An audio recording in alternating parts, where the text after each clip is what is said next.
شناب نگر کی ہونہار طلبہ 7 world record قائم کرنے والی ستارہ بروج اکبر نے جنیوا میں اقوام متحدہ کے انسانی حقوق کی کونسل میں سوشل فورم میں خطاب کر کے پاکستان کا نام روشن کر دیا۔ تفصیلات جانتے ہیں بلال وڑائچ کی اس رپورٹ میں۔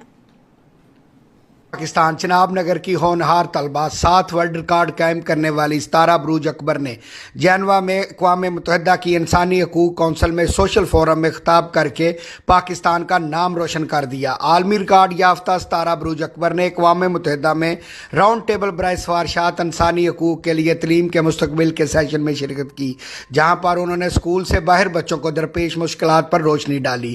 اجلاس میں تعلیم اور انسانی حقوق کے مابین گہرے تعلق پر اپنے خیالات کا اظہار کیا۔ اس موقع پر اجلاس میں اقوام متحدہ کے نمائندگان اور مختلف ممالک کے سرکاری عہدیداران نے شرکت کی۔ اجلاس کا موضوع تھا انسانی حقوق میں تعلیم کا کردار۔ اقوام متحدہ کے شرکاء نے خطاب کو بہت سراہا۔ بلال وڑائچ، NTN نیوز، شناب نگر۔